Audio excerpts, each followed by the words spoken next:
Sa pagnenegosyo, kaipuhan na marhay ang network o koneksyon. Urog na sa mga supplier kan man iba-ibang produkto.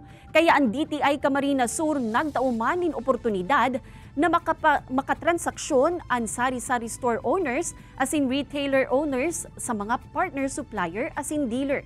Ang presyong pigo prisirdigdi, factory price, presyong mayo panin patong. Mas barato ini kumparar kung wholesale kaya mas magiging affordable man ang mga produkto para sa consumers. Apara kaiyan pigpabistuman sa nasa 36 na sari-sari asin retail owners sa probinsya ang potensyal kan online marketing.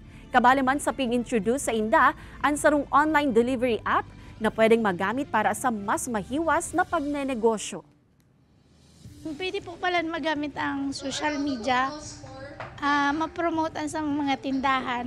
Mga MSMEs, it comprises 99.6% of the total population ng business sector.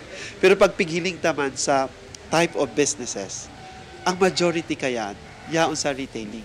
So, kumbaga, kung magiging successful ang mga retailing business, all the more na makakakontribute sila sa success or progress ng economy ta.